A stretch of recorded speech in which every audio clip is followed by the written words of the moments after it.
দাদা তুমি বসো, আমি ওনাদেরকে ডেকে দিচ্ছি। আমাকে তো আবার সারা বাড়ি ঘরে দুনো দিতে হবে।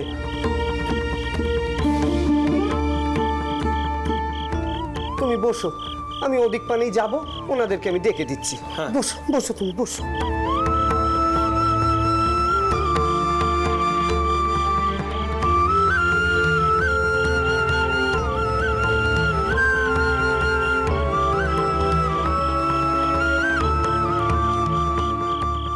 নমস্কার, আপনি শ্রী রামকুমার চ্যাটার্জি? আগে হ্যাঁ, আপনাকে তো ঠিক। আমি দিগম্বর মিত্তিরের নায়েব। আমি নতুন, তাই আপনি আমাকে চেনেন না। মিত্তির মশাই নিজে এসেছেন। কি কাণ্ড! মিত্তির মশাই নিজে এসেছেন আমার গৃহে? কোথায় কোথায় তিনি, কোথায়? প্রণাম প্রণাম প্রণাম ঠাকুর মশাই, প্রণাম প্রণাম। আপনার মনে আছে ঠাকুর, আপনি আমার গৃহে একবার পুজো করেছিলেন? অপূর্ব। আমি আজও সে পুজোর কথা ভুলিনি। বড় বিপদে পড়ে আপনার কাছে এসেছি। আপনি একটা উপায় করুন। আমার গৃহদেবতা জল পাচ্ছে না, দয়া করে আমাকে এই বিপদ থেকে উদ্ধার করুন। আগে শুধুমাত্র এই কারণে আপনি আপনি নিজে এসেছেন? আমি তো ভাবতে পারছি না। আগে আগে আপনি বসুন। অবশ্য অবশ্য আপনার মতো মানি মানুষকে যে কোথায় আমি বসাই। চাটুর্য ঠাকুর, মানুষ হিসেবে আপনি আমার থেকে অনেক অনেক উঁচু, তাই আপনার সামনে আমি বসতে পারবো না। আপনি যেভাবে আমার ভগিনীর মৃত্যু কাল বলে দিয়েছিলেন, আমি আজও হতবাক। যে কারণে আসা, আমার গৃহের পুরোহিত হঠাৎই আসছেন না। আমার গিন্নিরও অবশ্য তার পূজা অর্চনা বিশেষ একটা পছন্দের নয়। আমার গিন্নি আপনার কথা বললেন, আপনি যদি আমার গৃহের নিত্যদিনের পূজা অর্চনার দায়িত্ব নেন বড় ভালো হয়। আমি যথাযথ সাম্মানিক আপনাকে দেব। ছি ছি ছি ছি, মিত্তির মশাই, আমি ও নিয়ে ভাবছি না। আমি ভাবছি যে আমি এখানে একটা টোল চালাই। ছাত্ররা এলে তাদের কি বলবো? আপনি বরং এই কাজে আমার ভাইকে নিযুক্ত করুন। যদি যদি ভক্তি বিশ্বাসের কথা বলেন, তাহলে সে আমার চেয়ে অনেকক্ষণ এগিয়ে। শুধু শুধু সে নিজের মতো করে পূজা অর্চনা করবে। তাহলে আপনি পারবেন না? ঠিক আছে, অবশ্য তার জন্য যে কারণ আপনি দর্শালেন, তাতে আমি বাধা দিই বা কি করে? আমি নিজে কিন্তু পড়াশোনার মর্ম বুঝি। হিন্দুকালে যে ডিরোজিও সাহেব আমাদের বলতেন, লেখাপড়াটাই আসল। যদিও সে অন্য যুগের কথা, তাহলেও কথাখানা কিন্তু ন্যায্য। বেশ। ও, আপনার ভাইয়ের কথা বললেন, কই তাকে তো দেখছি না। এই হলো বিপদ। এই ছিল, সে যে কোথায় যায় মাঝে মাঝে। গদাই, ও গদাই! চাটুর্য ঠাকুর, আমি আপনার সঙ্গে আসছি। হ্যাঁ হ্যাঁ, আসুন আসুন। গদাই, গদাই, ও গদাই!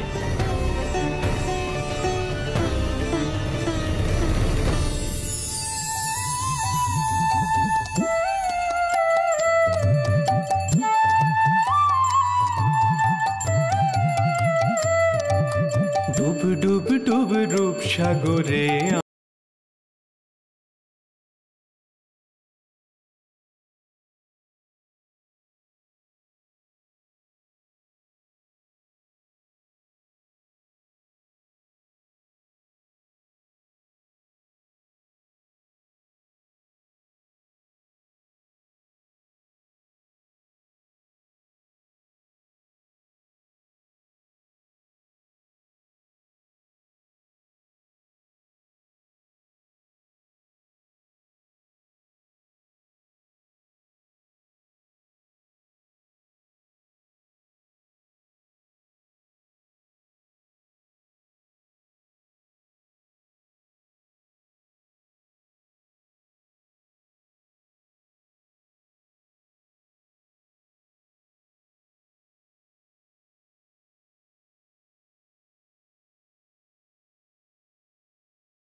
সাগরে আমার মন। তলাতলে পাতালে খুঁজলে, তলাতলে পাতালে খুঁজলে পাবি রে প্রেম রত্ন ধন, পাবি রে প্রেম রত্ন ধন। ডুব ডুব ডুব রূপ সাগরে আমার মন, ডুব ডুব ডুব রূপ সাগরে আমার মন। জয় রঘুবীর, জয় রঘুবীর। মঙ্গল করো গো ঠাকুর, সবার মঙ্গল করো। আমায় বিশ্বাস দাও, ভক্তি দাও। ঠাকুর, বাবের ঘরখানা শূন্য করো নে গো, শূন্য করো নে। শুধু যেন শুকনো মন্ত্র না পড়ি। আমায় রসে বসে রেখো গো ঠাকুর, রসে বসে রেখো, রসে বসে রেখো। আহ, কি ভক্তি, কি অপূর্ব গান, কি অপূর্ব আরতি। মনটা বড় ভরে গেল চাটুর্যে মশাই। আপনার ভাই কি আমার গৃহে আসবেন? কেন আসবেন না মিত্তি মশাই? আমি বললে সে নিশ্চয়ই যাবে। তবে কালই পাঠাবেন আপনার ভাইকে আমার গৃহে। বড় মধুর গায়ে, যেন সত্যি সে রূপসাগরে ডুব দিয়ে উঠেছে। চলো রায়মশাই, গিন্নিমাকে খবর দাও, বলো সমস্যা মিটে গেছে। আমরা সত্যি একজন ভালো ঠাকুর মশাই পেয়েছি। আপনি এই যাত্রায় আমাকে উদ্ধার করলেন ঠাকুর, প্রণাম। আসি।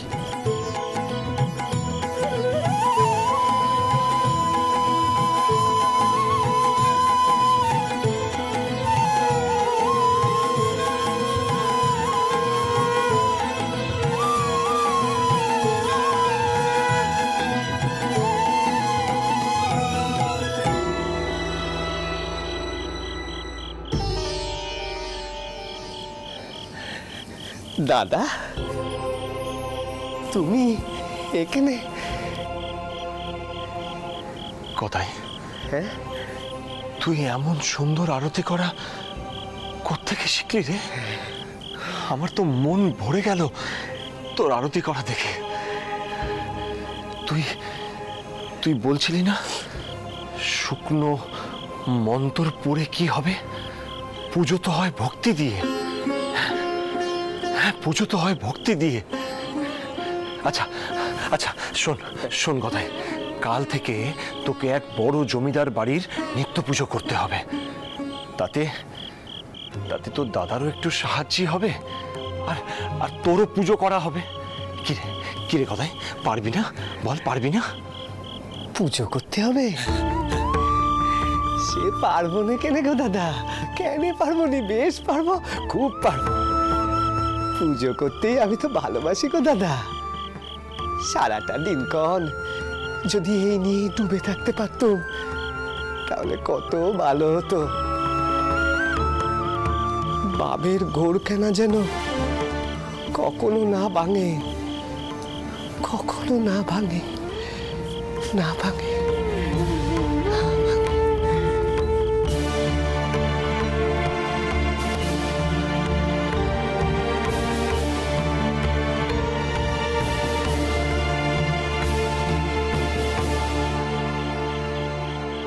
রক্ষা করো হে রঘুবীর, রক্ষা করো। তুমি ওকে দেখো, দেখো যেন লোকে ওর মর্মখানা বোঝে।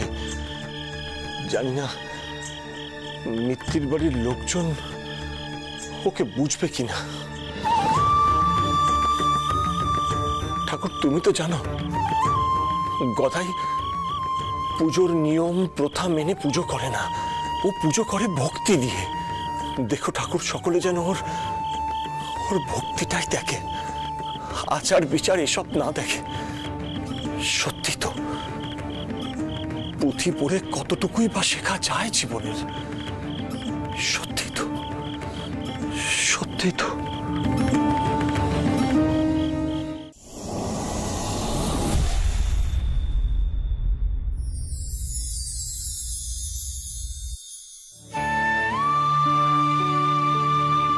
আপনাকে একখানা কথা শুধবো। আপনি তো কারবারের বিষয়ে আমাকে অনেক কিছু শিখিয়ে গিয়েছিলেন, কি করে দলিল পত্তর পড়ে আইনি মারপ্যাচ বুঝতে হয় তাও শিখিয়েছিলেন। কিন্তু তবুও যে আমি সহজে জীবনে কোনো সিদ্ধান্ত নিতে পারিনি, সেই পাঠ আমাকে কি পড়াবে কইতে পারেন? কি পড়াবে সেই পাঠ?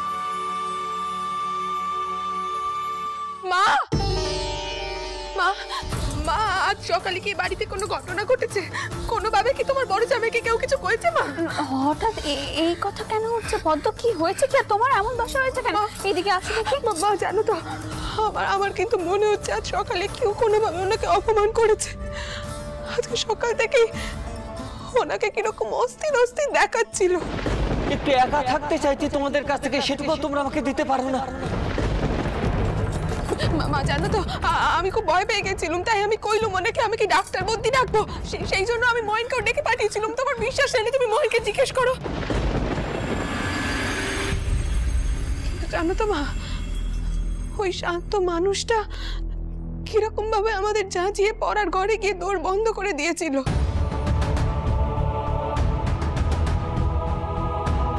তারপর থেকে আমি আর ওনাকে কিছু কইনি, বিরক্তও করিনি। কিন্তু সন্ধে বাতি দিতে গিয়ে দেখি মা, এই চিঠিখানা বাবা মশাই লিখে রেখে গেছেন। এতে লেখা আছে যে তিনি আর কোনোভাবেই মন্দির তৈরির কাজে নিজেকে জড়াতে চান না, আর এখন তিনি রংপুরে গেছে কোনো এক বিশেষ কাজের জন্য। কাজ শেষ করে তিনি আবার ফিরে আসবেন, কিন্তু তাকে নিয়ে যেন কেউ চিন্তা না করেন। দিদমা, এসবের অর্থ কি দিদমা? মাকে যে সামলানো যাচ্ছে না, সমানে মা এভাবে তুমি পত্রটা না আমাকে দাও। ও মা, কেঁদো না মা গো, তুমি শান্ত হও না মা।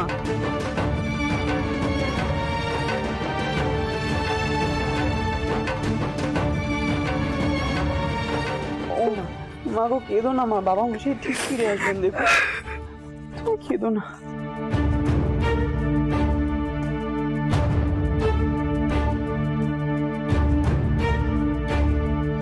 দেখো পদ্ম, এমন করে তুমি ভেঙে পড়োনি।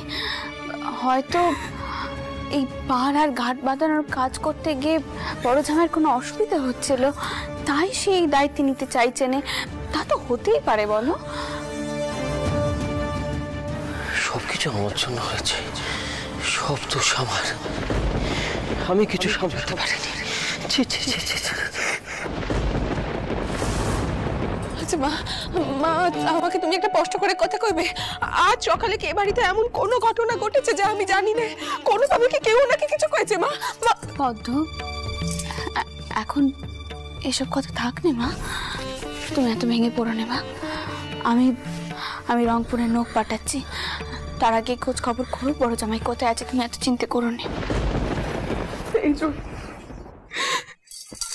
এই জন্য আমি ওনাকে বারণ করেছিলাম আপনিও সবার মধ্যে জড়াবেন। উনি তো কোনো কালে আমার কথা শোনেন না পদ্ম, এমন করে ভেঙে পড়ো নে। তুমি এমন করে কান্নাকাটি করলে চলে মা? চুপ করো, চুপ করো। মহেন, তুমি তোমার মাকে নিয়ে ঘরে যাও, আর বড় নাথ বউকে গিয়ে কও ওকে একটুখানি যেন গরম দুধ দেয়, কেমন?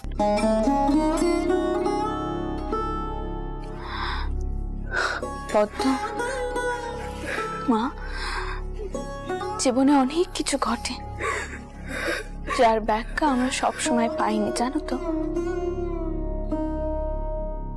আমরা সকলে যাই এমন কোনো একজন মানুষ থাকুন যিনি কিনে সব কথা সহজ করে সবাইকে বুঝিয়ে দিতে পারবে।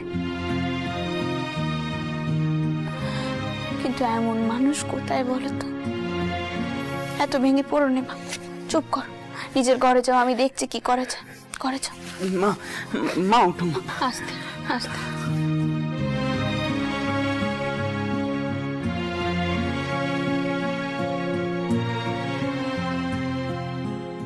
মা, মা এসবের অর্থ কি কও দেখিনি? বড় জামাই দাদা কাউকে কিছু না বলে কই হঠাৎ করে এভাবে বাড়ি ছেড়ে চলে যাবে? কিন্তু কেন কিছু কি আমি একটু আগে কি কইল, জীবনে সব সময় সবকিছুর ব্যাখ্যা পাওয়া যায়নি।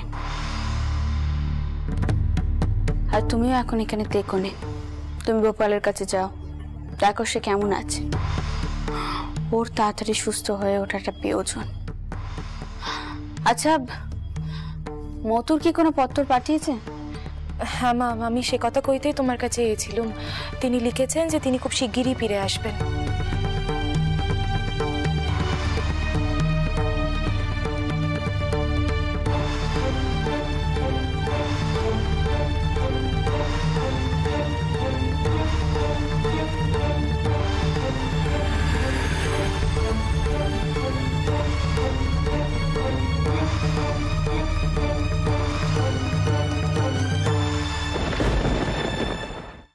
বৌঠান, বৌঠান শুনলাম বড় জামাই নাকি না বলে কই রংপুর রওনা দিয়েছে। আমার মনে হয় ওই ভেজাল মেশানোর কথাটা ওর কানে গেছে। সব দায়িত্ব সব দায় নিজের কাঁধেই নিয়েছে বৌঠান। হাজার হোক তার তত্ত্বাবধানে তো সব কাজ হয়েছে। খুড়িমা কইছিলেন তিনি খুড়োমশাইকে ছোট খুড়িমাকে কইতে শুনেছেন এবার সব পার তেনারাতে চলে আসবে। না না বৌঠান, এটা একদম ঠিক হয়নি। হাজার হোক সে বাড়ির জামাই, আর পদ্মর দিকটাও তো আমাদের দেখা উচিত। এদিকে কাজও তো থেমে থাকলে চলবে না, আবার নতুন করে সবকিছু শুরু করতে হবে। কিন্তু কি করা, মথুরা মোহনও নেই, আমার বড় জামাই চলে গেল। আমি তো খুব চিন্তায় পড়ে গেছি বৌঠান। কিসের চিন্তা ভাই? কবে তোমার উপর সব ভার যাবে সেই চিন্তে?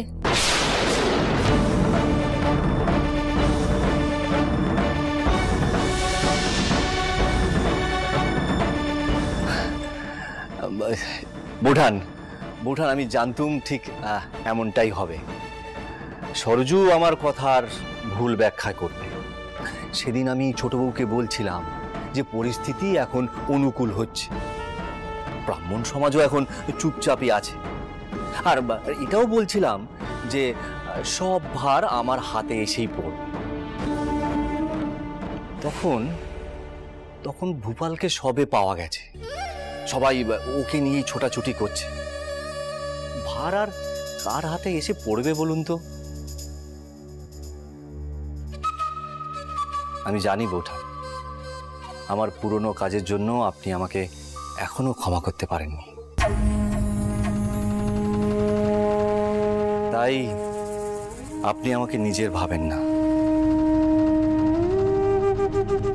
কিন্তু আমি তো পাল্টে গেছি বৌঠান।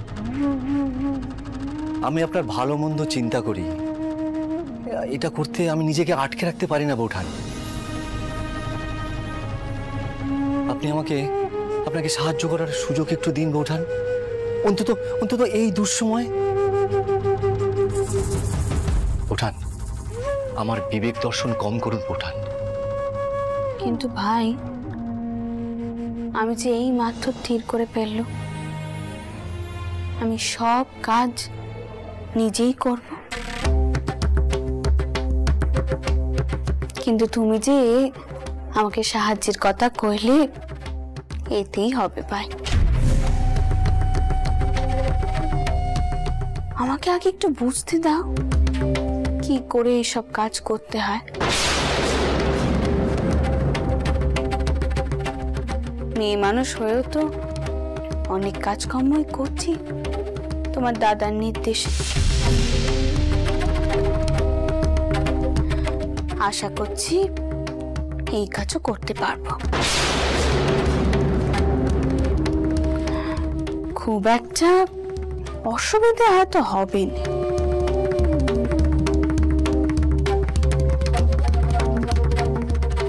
আপনি যেটা ভালো হয় সেটাই করবেন।